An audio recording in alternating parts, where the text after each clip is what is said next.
হয়তো আমার মতো হাইট আছে, সুতরাং আমি অনেক বড় হতে পারি, তা নয় কিনা।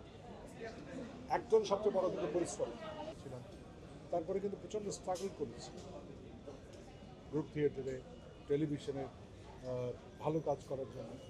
অনেকে যারা মনে করেন, তরুণ যারা অভিনয় করতে চান, মনে করেন যে করলেই হলো, আমার চেহারা ভালো আছে কিংবা আমার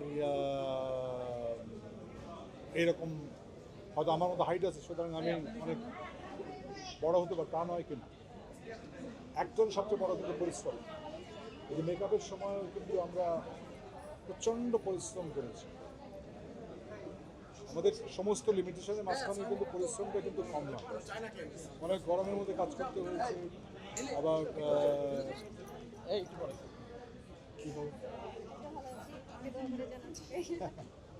সো আমি মনে করি যে যারা তরুণ, তারা যদি সত্যি সত্যি অভিনয় করতে চান বা নির্মাতা হতে চান বা টেকনিক্যাল সাইডে যেতে চান, তার বিষয়ে জানতে হবে, সেটুকু।